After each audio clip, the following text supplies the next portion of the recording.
हाय बच्चों, मैं सीमा सलजानंद आप सभी लर्नर्स का मेरे चैनल साई बेसिक्स पर वेलकम करती हूँ। ये वीडियो आज मैं transcription, initiation, elongation and termination के बारे में एक्सप्लेन करने वाली हूँ। स्टेप वाइज ओवरव्यू हम देखेंगे मेनली इन प्रोकैरियोटिक सेल्स। बच्चों, वैसे सिलेबस की बात करें तो ये बीएससी थर्ड सेमेस्टर का सिलेबस है मॉलिक्यूलर बायोलॉजी का। काफ़ी टाइम बाद मॉलिक्यूलर बायोलॉजी पे वीडियो आ रहा है, बट अब कंटिन्यूएशन में आएंगे, ठीक है।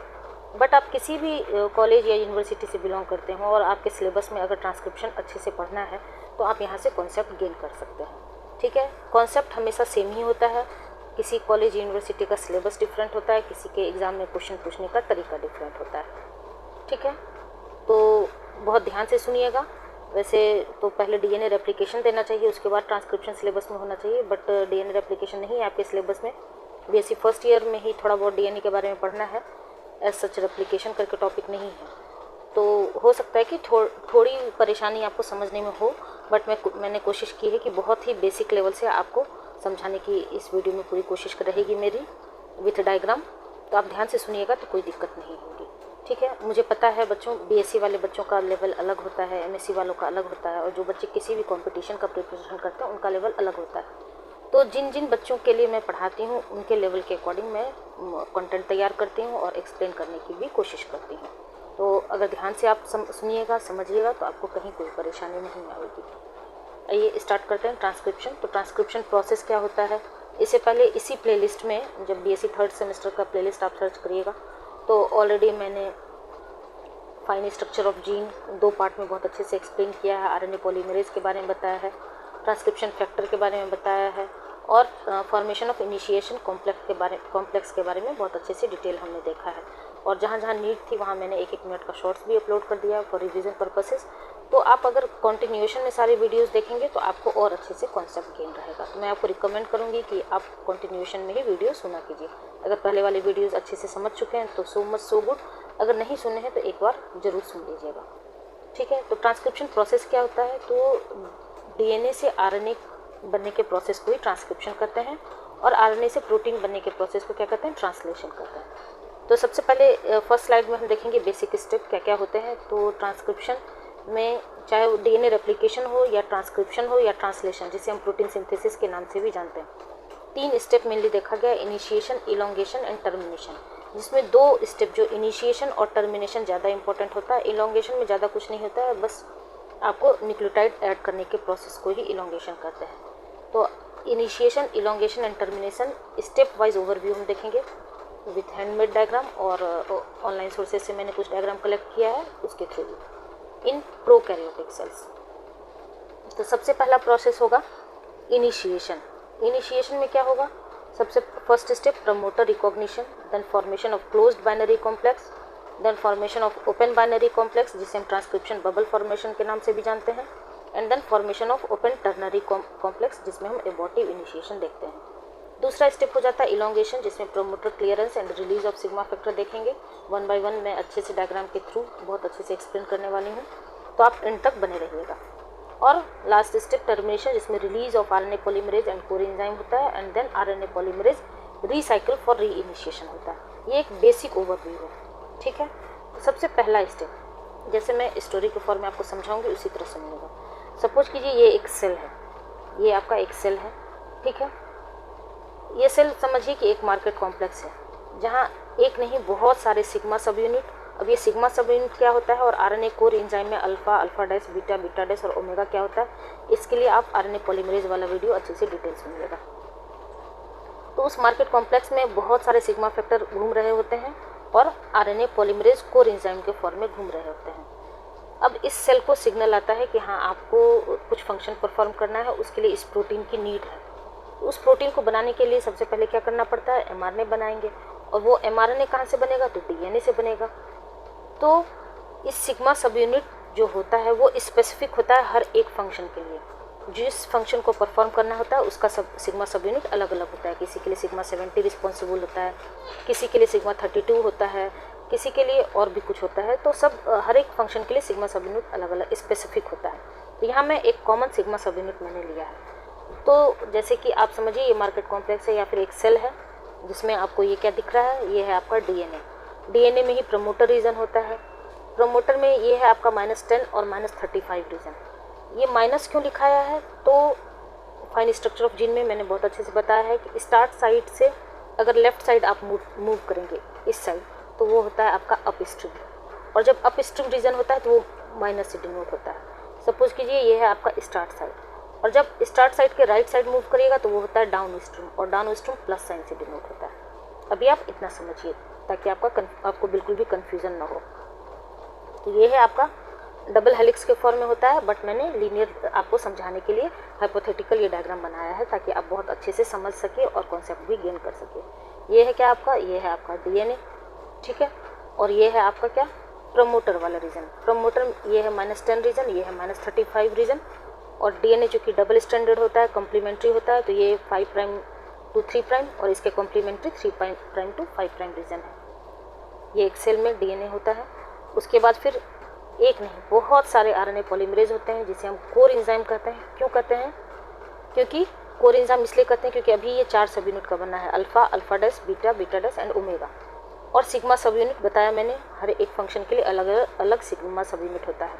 यहाँ मैंने एक जनरल सिग्मा सब यूनिट लिया है। जब ये कोर एंजाइम और सिग्मा सब यूनिट मिलता है तो क्या बनाता है, होलो एंजाइम, ठीक है। अब ये डायग्राम तो आपको क्लियर हो गया होगा। अब देखिए डायग्राम का थोड़ा सा एक्सप्लेनेशन। ये जो -10 रीजन है, ये -10 रीजन, इसको हम टाटा बॉक्स भी कहते हैं। -10 रीजन को हम टाटा बॉक्स कहते हैं, TA80 रीजन, टाटा 80 बॉक्स, और प्रिबनाउ बॉक्स के नाम से जानते हैं। प्रिबनाउ बॉक्स क्यों, क्योंकि प्रिबनाउ नाम के साइंटिस्ट ने डिस्कवर किया था इस रीजन को। दूसरा रीजन आपको -35 रीजन दिख रहा है, इसमें TTGACA नाम के लिए आप याद रख सकते हैं, टगाका बॉक्स और हॉगनेस बॉक्स, इसको हम हॉगनेस बॉक्स के नाम से जानते हैं। जिस तरह प्रिबनाउ बॉक्स होता है उसी तरह हॉगनेस बॉक्स भी होते हैं।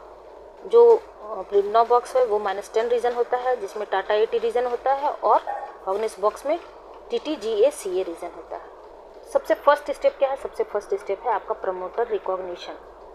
तो ये प्रमोटर रीजन जो डीएनए पे होता है उसको कौन रिकॉग्नाइज करता है, तो sigma subunit recognises promoter site, then binds with core enzyme RNA polymerase and makes holoenzyme. आप देख रहे हैं ये है आरएनए पॉलीमरेज, ये है सिग्मा सब यूनिट, मिलकर क्या बनाते हैं, होलो एंजाइम। ये सिग्नल प्रमोटर रिकॉग्निशन का आता है सेल के थ्रू कि हाँ ये फंक्शन आपको परफॉर्म करना है, इस काम के लिए ये प्रोटीन बनाना है। वो प्रोटीन कहाँ से बनेगा, तो एमआरएनए के थ्रू बनेगा। एमआरएनए कहाँ से बनेगा, तो डीएनए से बनेगा। तो डीएनए से आरएनए बनने के प्रोसेस को ही ट्रांसक्रिप्शन करते हैं। सबसे फर्स्ट स्टेप क्या हो गया आपका, प्रमोटर रिकॉग्निशन। सिग्मा सब यूनिट को सिग्नल मिला, वो आरएनए पॉलीमरेज के पास आता है, बोलता है चलो दोस्त चलते हैं, कुछ फंक्शन परफॉर्म करने का समय आ गया है। ये दोनों मिलके क्या बनाते हैं, holoenzyme. Now these holoenzyme binds with promoter region. अब ये होलो एंजाइम कहाँ आपको बाइंड करेंगे, इस प्रमोटर रीजन पे, ठीक है। ये वाला slide transcription initiation in prokaryotes का सबसे first step promoter recognition clear हो गया होगा, ठीक है।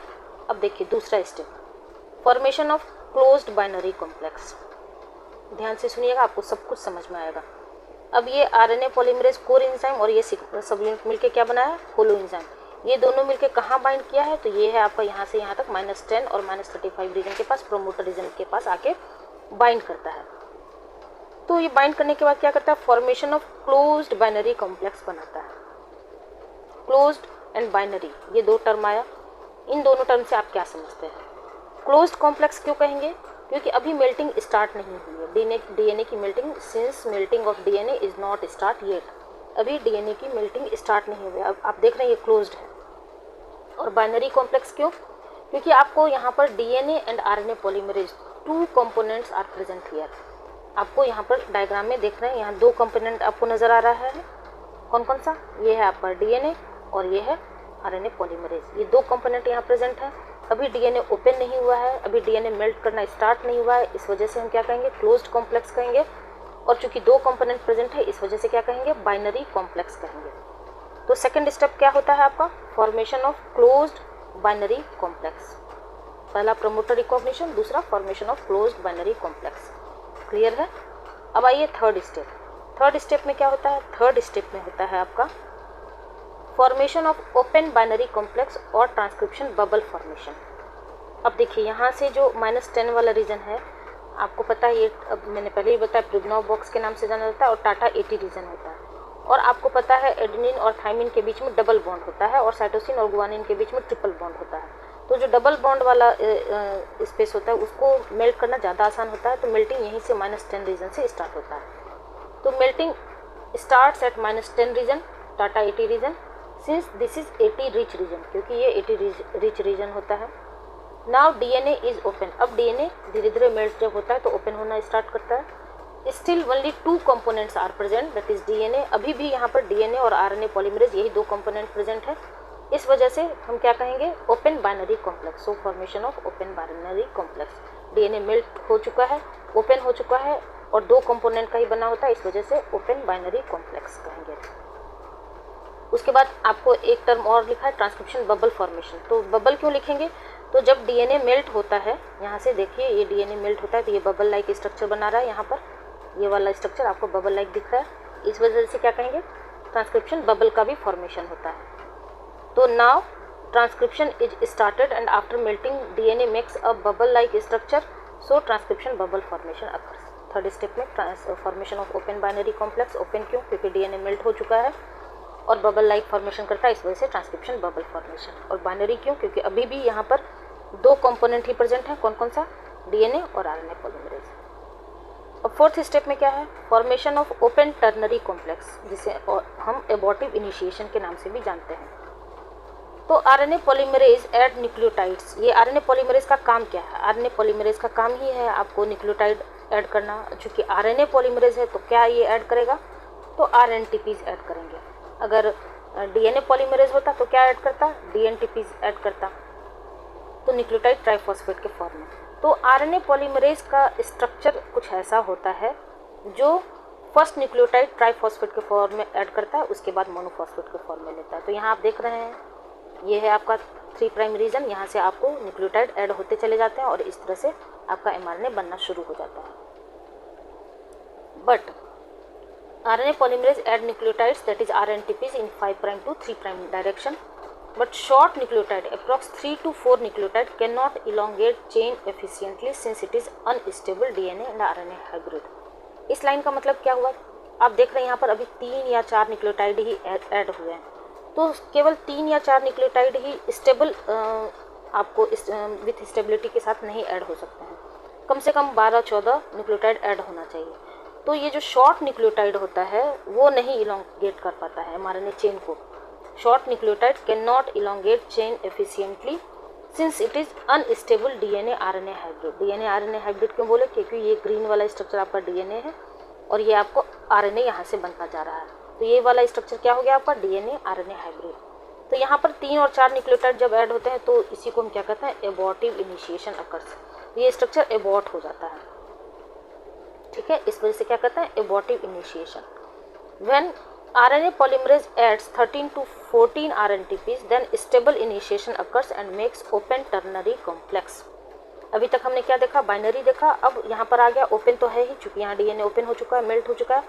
और टर्नरी क्यों, क्योंकि ये ग्रीन वाला स्ट्रक्चर आपको डीएनए नज़र आ रहा है, ये है आरएनए पॉलीमरेज, और ये ब्लू स्ट्रक्चर आपको आरएनए बन रहा है। यहाँ पर 3 स्ट्रक्चर डीएनए, 3 कंपोनेंट हैं, DNA, RNA and RNA polymerase. इस वजह से इसको क्या कहेंगे, ओपन टर्नरी कॉम्प्लेक्स। और एबॉर्टिव इनिशिएशन क्यों होता है यहाँ पर, क्योंकि 3 और 4 न्यूक्लियोटाइड उतना स्टेबल नहीं हो पाता है, वो कैन नॉट इलोंगेट एफिशिएंटली, क्योंकि एक अनस्टेबल हाइब्रिड स्ट्रक्चर होता है, ठीक है। अब यही जो 3-4 के बाद फिर जब 8-10 न्यूक्लियोटाइड ऐड होंगे तब वो एक स्टेबल इनिशिएशन वहाँ से स्टार्ट हो जाएगा। नेक्स्ट स्टेप आप देखिए, यहाँ तक आपका क्या था, ट्रांसक्रिप्शन इनिशिएशन। अब होगा transcription elongation in prokaryotes. Transcription elongation में क्या होता है, promoter clearance and release of sigma factor.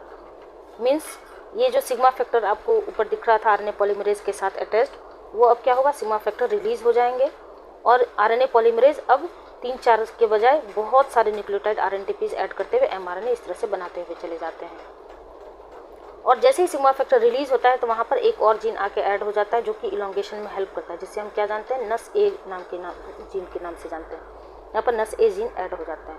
और ये जो आपका प्रमोटर रीजन था, अब यहाँ से आपको आरएनए पॉलीमरेज दिख रहा है, फॉरवर्ड मूव कर रहा है।